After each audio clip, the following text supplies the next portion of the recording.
Quand vous avez attesté que par la mort de Christ, vous êtes sortis de l'ancienne création pour passer dans la nouvelle par la résurrection du Seigneur Jésus, vous faites une découverte. Vous constatez qu'il y a dans cette vie nouvelle quelque chose qui témoigne de la nature corporative de l'organisme, sous l'onction une et exclusive du Saint-Esprit. Ananias est envoyé vers Saül de Tarse, et les deux choses se présentent ensemble. Le baptême de Saül était un témoignage, et l'imposition des mains d'Ananias sur lui était un autre témoignage. 2 ou 3 ans plus tard, quand Paul se met à l'œuvre d'une façon plus décisive dans cet apostolat pour lequel il a reçu l'onction de nouveau à Antioche, on lui impose les mains. Pourquoi? Est-ce pure forme? Est-ce simple courtoisie? Nullement. C'est la représentation terrestre d'un principe divin. À tout moment dans l'histoire de ces premiers chrétiens, on retrouve ces mains étendues. Il ne s'agit pas toujours des apôtres, mais souvent de simples représentants du corps de Christ. Leur action, en effet, n'a pas un caractère officiel ou ecclésiastique, mais un caractère purement représentatif. Ils agissent pour le corps entier.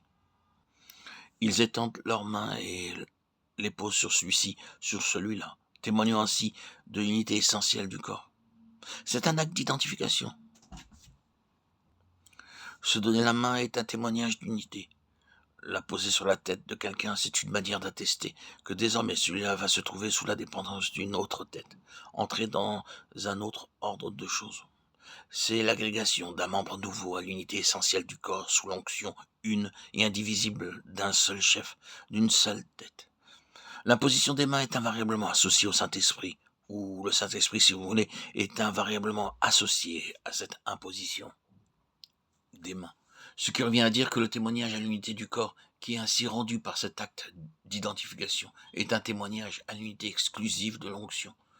Le Saint-Esprit rend témoignage à cette unité essentielle, de sorte que même Paul, si grand soit-il, si spécial que fût son élection, même un Paul qui reçut son mandat d'une façon si merveilleuse, ne saurait malgré tout cela commencer son ministère sans autre. Le Seigneur doit l'amener d'abord à reconnaître que la carrière qui va s'ouvrir pour lui est la carrière du corps de Christ tout entier, et que loin de lui appartenir en propre, son ministère sera le ministère du corps, et non le sien.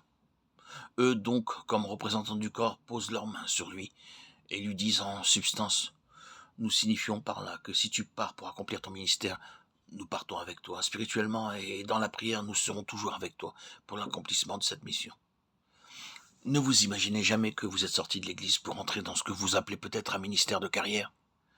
Mettez-vous bien dans l'esprit, au contraire, que vous êtes parti avec l'église pour accomplir le ministère de l'église. Il y a une grande différence entre les deux conceptions et la vérité sur ce point doit être maintenue et affirmée.